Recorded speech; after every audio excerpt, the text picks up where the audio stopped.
21-14, Liberty comes away with a gutsy win over a really good UAB squad on Saturday night.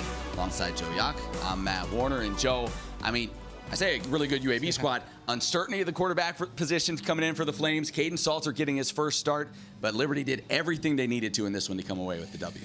Yeah, you got to be impressed with Liberty's defense. We get to Caden Salter and his offense, but Liberty's defense was phenomenal. They were to create turnovers throughout the game, punching the ball out, and you really felt them starting to wear down the Blazers' offensive line, and their depth really showed its way. Yeah, 4 turnovers created. Liberty's defense has turned people over 9 times in the first 2 games, and down the stretch, you start to see them get after the quarterback a little bit more and really impose their will on UAB tonight. Yeah, the guy really stood out right there, Kendi Charles. Yeah. He was driving people back at the end of the game, and that defensive line just took over when it really counted. All right, we talk about Caden Salter. So much of the spotlight on him coming in. 13 of 25, 202 yards through the air, 79 rush yards and a rushing touchdown, and he looked poised out there. Yeah, and his patience was great. There was sometimes he was able to come off his first, second, and go to his third read. And then the main thing is he never turned over the football. Didn't have any interceptions. And then you really felt as the game progressed on how Caden Salter and Hugh Freeze, Ken Austin decided to open it up, and they gave him some shots downfield.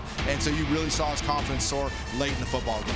Yeah, really impressive start for him as you take a look at the final stats in this one. Again, the 4 turnovers forced by that Liberty defense. And listen, UAB ran the ball well. McBride rushed for 170 yards, but most of that came in the first half, and Liberty made some adjustments that slowed down that UAB run game. Yeah, the defensive front 7 stepped up when it really counted. And then you look at Liberty on the offensive side of the ball, is what a balanced attack. 188 rushing yards, followed up by 202 passing yards. So that's exactly the offense that Hugh Freeze is trying to create at Liberty. So Liberty moves to 2-0 as they now will hit the road next week and travel to Wake Forest.